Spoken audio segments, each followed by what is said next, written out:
Well, 1 week ago, we all know we paused to mark the 18th anniversary of 9/11, and most of us have gone back to our daily lives. But for one group, 9/11 is their life, day in, day out. We're talking about the scientists who worked tirelessly to bring closure to the families of the nearly 3,000 people who died, most of whom were never identified. News 4's Jen Maxfield got a glimpse inside the lab where it happens.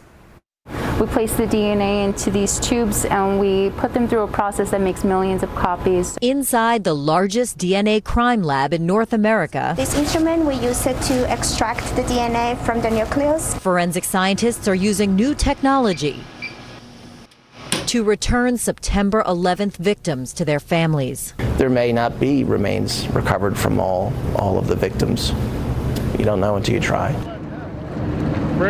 2,753 people were killed in the World Trade Center attack. 40% of the victims were never recovered, not even a trace. We continue this because we can make identifications, and the families believe in us and want us to keep going. Lab director Mark Desire was nearly killed himself on 9/11. The debris came down and shattered my foot, but this jacket was recovered days later.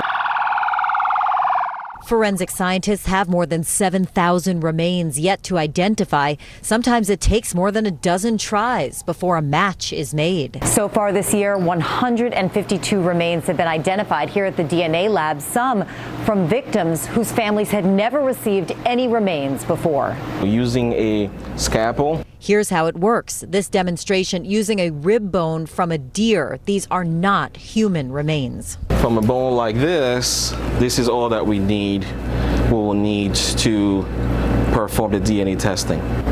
First, scientists like Jonathan Holley make a smaller bone sample. A sterile environment where we perform the cuttings of the bones. That bone sample is immersed in liquid nitrogen and then crushed into a fine powder to extract the cells.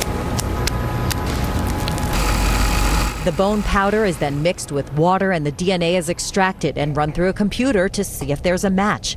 Victims' families, still looking for answers, come to the lab to meet with the scientists. Knowing that my work can help families of those 9/11 victims, it's amazing. While families are waiting for answers, they can visit the reflection room at bedrock level at the World Trade Center site outside the repository where those unidentified remains are interred.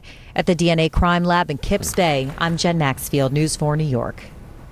Now, the work to identify the remains of the 9/11 victims actually has helped advance the field of forensic biology because many of the techniques developed right here in New York are used around the world now to identify missing people. Yeah, and it is sobering when you think about 18 years later, we're still working on trying to identify those, and how many have not been identified. Those families. Yeah.